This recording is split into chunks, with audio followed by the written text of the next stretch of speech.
Assalamualaikum warahmatullahi wabarakatuh. Nama saya Adrian Dwi Agustianto, NIM saya 202101102344. Saya dari kelas F. Kali ini saya akan menjelaskan tentang struktur trust dan penjelasan soal nomor 1. Struktur trust. Trust merupakan struktur yang terdiri dari kumpulan cabang atau batang yang membentuk sebuah struktur solid berbentuk segitiga dan terhubung satu dengan lainnya serta menyangga beban pada sendi-sendinya. Pada umumnya, rangka truss atau baja ringan dua dimensi terdiri dari 3 bagian struktur, yaitu top chord atau bagian atas, kemudian bottom chord atau bagian bawah, dan yang terakhir adalah web atau bagian tengah. Ketiga struktur ini dibangun agar truss tetap berdiri kokoh, stabil, dan tidak mudah runtuh agar tidak membahayakan pemilik rumah, serta dapat memberikan kenyamanan karena perubahan bentuk yang terjadi tidak amat besar. Truss merupakan salah satu material bahan bangunan yang sangat kuat, dapat diterima dengan baik, dan dapat menghemat biaya untuk konstruksi bangunan berbagai struktur. Struktur truss ada berbagai macam jenis. Yang pertama ada prat truss. Tipe truss yang pertama adalah prat truss. Prat truss didesain menggunakan balo vertikal untuk menyangga beban pada tiang-tiang dan balo horizontal untuk menyangga tarikannya. Jika dibandingkan dengan tipe lainnya, prat truss paling sesuai untuk balo horizontal karena energi atau gayanya lebih dominan pada balo vertikal. Keuntungan menggunakan prat truss yaitu untuk material atap dapat digunakan untuk merancang struktur yang hemat biaya. Kemudian desain yang simpel dan sederhana. Kekurangan prat truss. Salah satu kekurangan dari prat truss adalah tidak akan menguntungkan jika beban yang digunakan bukan vertikal. Yang kemudian ada Warren truss. Warren truss merupakan sistem struktur lain yang sangat populer dan mudah diidentifikasi dengan konstruksinya dari segitiga sama sisi. Salah satu keuntungan utama dari Warren truss adalah kemampuannya untuk menyebarkan beban secara merata di sejumlah anggota yang berbeda. Namun, pada beberapa kasus, Warren truss dapat menyebarkan beban ketika struktur mengalami beban terbentang atau beban menjadi terdistribusi. Namun, keuntungan utamanya tersebut juga dapat menjadi penyebab kerugiannya.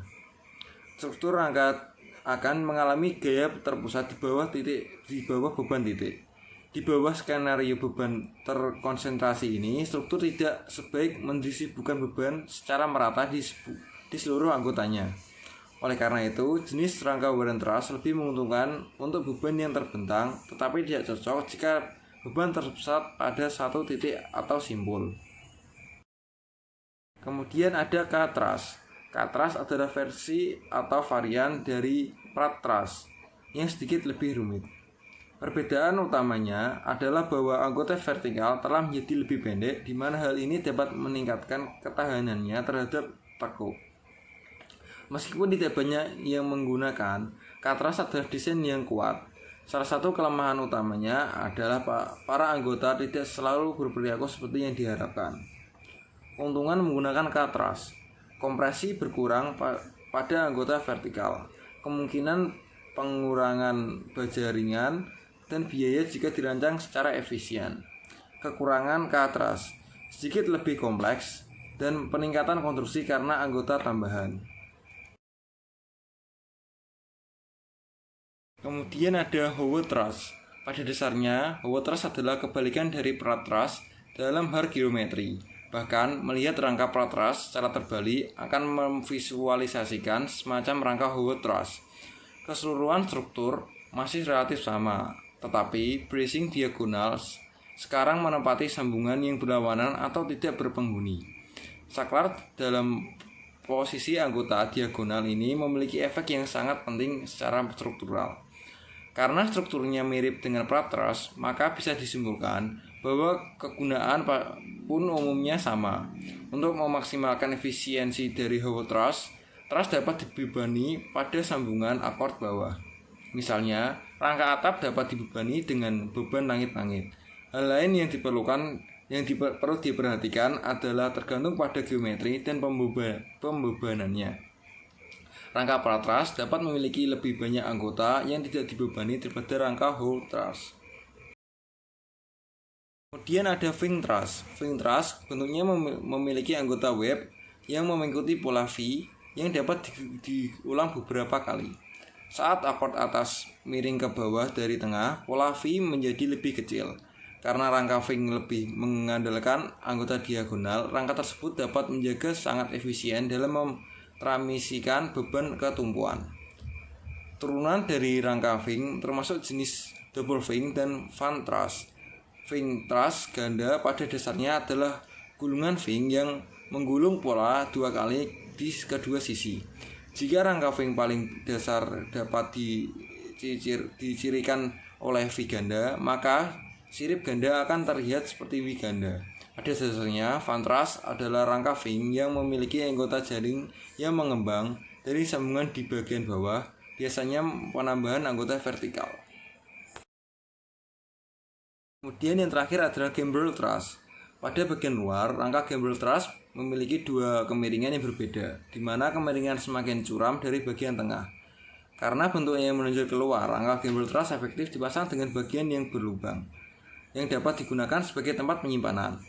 Dengan demikian, bagian atas lumbung biasanya berbentuk gambrel. Dalam kasus yang terjadi di gudang, karena bagian-bagiannya terbuat dari kayu, strukturnya lebih mirip kerangka daripada rangka. Turunan dari Gambrel Truss termasuk atap mansard yang juga disebut atap Perancis, karena itu popularitasnya di Perancis.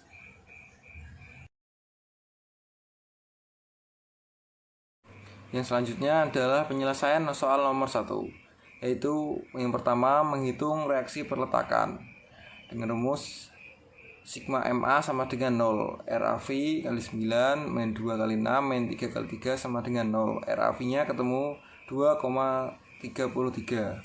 Kemudian mencari titik A yaitu S1 dan S2 dengan rumus sigma DY sama dengan 0. RAV plus S1 sin 45 derajat sama dengan 0. S1 nya ketemu min 3,295 T atau tekan. Kemudian sigma dx sama dengan 0, S2 sama dengan S1 cos 45 derajat. S2 nya ketemu 2,329 T atau tarik.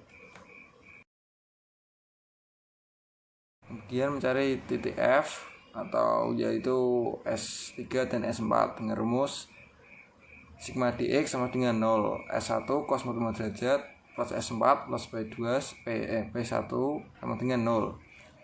Dan S4 nya ketemu min 3,829 T atau tekan.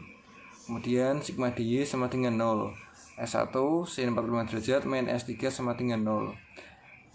S3 nya ketemu 2,329 T atau tarik. Kemudian mencari titik B yaitu dengan rumus sigma dx sama dengan 0, S2 nya S6 nya ketemu 2,657 T atau tarik. Kemudian sigma dy sama dengan 0, mencari titik C dengan rumus sigma dy sama dengan 0, S7 min 3 sama dengan 0. S7 nya ketemu 3 T atau tarik. Kemudian sigma dx sama dengan 0, min S6 plus S9 sama dengan 0.